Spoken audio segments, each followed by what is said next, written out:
اعوذ باللہ من الشیطان الرجیم بسم اللہ الرحمن الرحیم۔ سافٹ انالیسز میں سلیم آپ کو خوش آمدید کہتا ہے۔ آج ہم ڈسکس کریں گے اوورسیز پاکستانیوں کی جو اہمیت ہے پاکستان کی معیشت کے لیے اور پاکستان کی سلامتی اور اس اقتدار اعلیٰ کے لیے، اور ان کے جو مسائل ہیں وہ کیا ہیں، اور ان کی ایکنالجمنٹ کس طرح کی ہو رہی ہے ملکی لیول پہ، اور ان کی اکانومی میں ان کا کیا کنٹریبیوشن ہے۔ تو اس میں میں تو کبھی ایسے نہیں کہتا ہوں، لیکن جو لوگ میری اس ویڈیو کو شیئر کر سکیں تو وہ ان کو شیئر ضرور کرنا چاہیے، چونکہ مفاد عامہ کے لیے یہ۔ تو اس سے پہلے جب تک جو ہم اس کو شروع کرتے تو دو تین چیزیں جو ہیں ون لائنر جو ہے ہم دیکھ لیتے ہیں کہ آج کیا ڈیولپمنٹ ہے۔ تو کل جیسے ہم نے کہا تھا کہ جہانگیر ترین صاحب نے ایک سیاسی پارٹی بنانے کا اعلان کیا تھوڑی دیر پہلے۔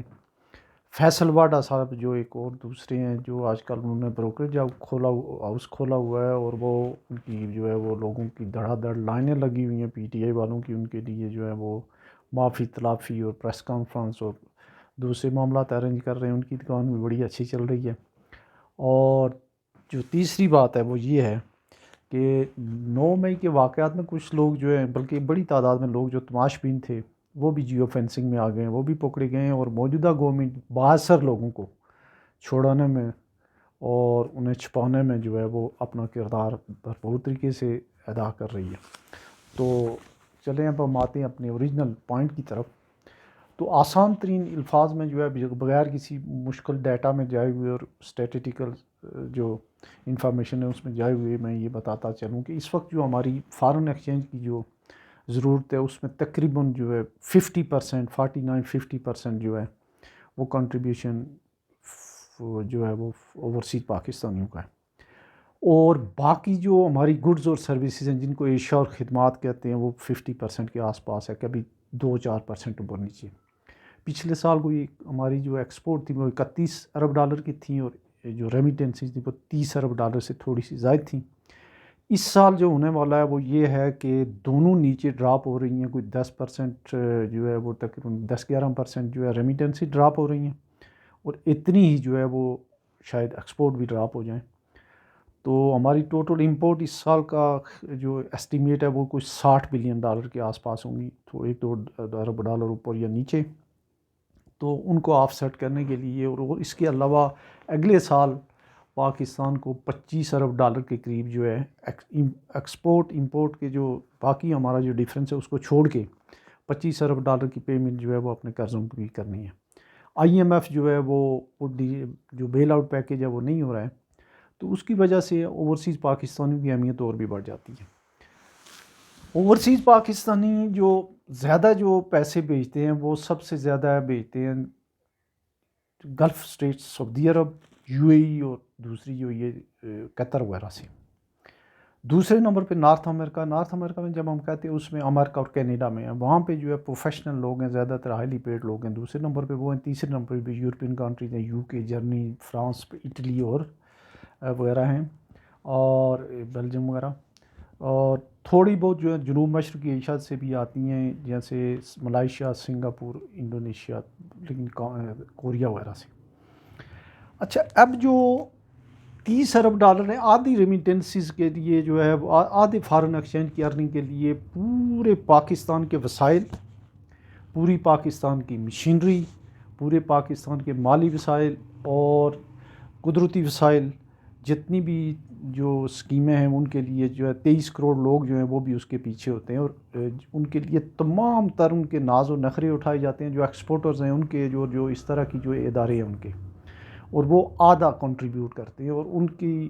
بہت ایکنالجمنٹ بھی ہوتی ہے، ان کے لیے طرح طرح کی سبسیڈائز اسکیمیں بھی ہیں، اور ان کے لیے ہی سارا کچھ ہے پاکستان میں۔ جو آدھی جو فارن ایکسچینج جو لوگ ارن کر کے دے رہے ہیں ان کی کوئی ایکنالجمنٹ نہیں ہے،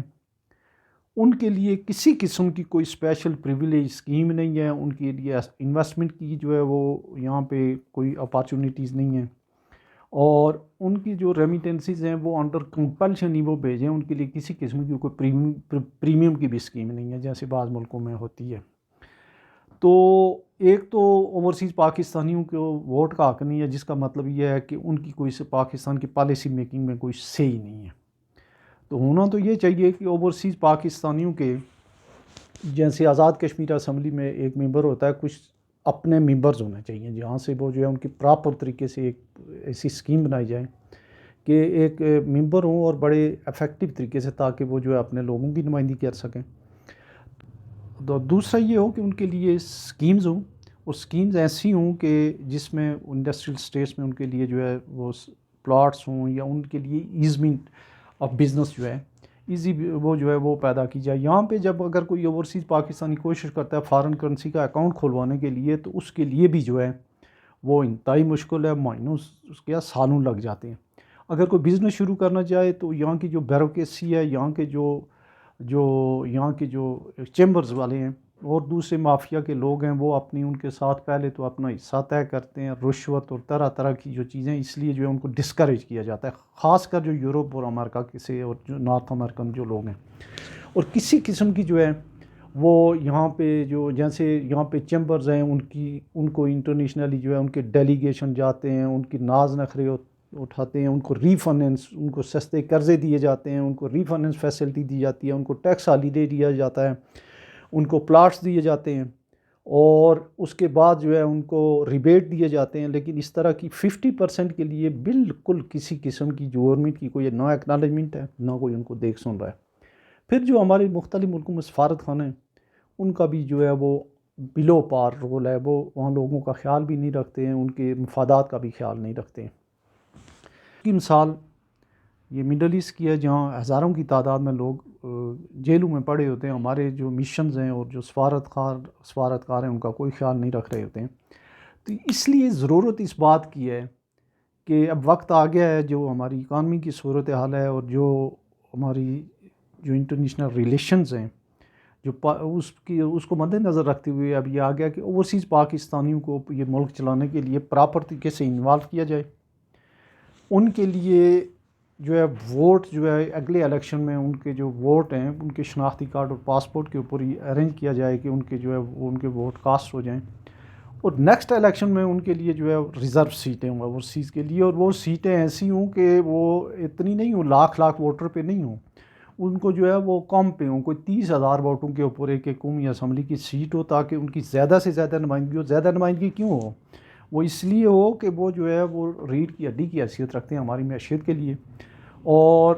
آخری بات یہ ہے کہ ان کو یہاں جو ہے وہ پراپر طریقے سے ایکوموڈیٹ کیا جائے بزنس کی ایکٹیویٹیز میں، ہاؤسنگ کی ایکٹیویٹیز میں، اور پالیسی میکنگ میں، کہ ہماری جو ہے فارن پالیسی کیسی ہونی چاہیے، ہماری ڈیفنس کی پالیسی کیسی ہونی چاہیے، ہماری ایکسپورٹ پالیسی کیسی ہونی چاہیے، اور دوسرے ملکوں کے ساتھ ہماری لیزننگ اٹھنا بیٹھنا کیسا ہونا چاہیے۔ اس تمام پالیسی میکنگ اور پروسیس میں چونکہ ان لوگوں کا ایکسپوجر بہت زیادہ ہے، وہ بہت ہی سویلائز ملکوں میں رہتے ہیں، اور ان میں بے شمار لوگ ایسے ہیں جو وہاں کی لوکل پالیٹکس میں بھی اپنا کردار ادا کر رہے ہیں، وہاں کی جو تاجروں کی تنظیمیں ان میں ہیں، پروفیشنل کی تنظیموں میں، تو ان کی جو ایکسپرٹیز ہے اس سے ملک کو فائدہ اٹھانے کے لیے انہیں ہمارے جو پولیٹیکل پروسیس ہے اس میں انوالو کیا جائے۔ تو آج اتنا ہی، اللہ حافظ۔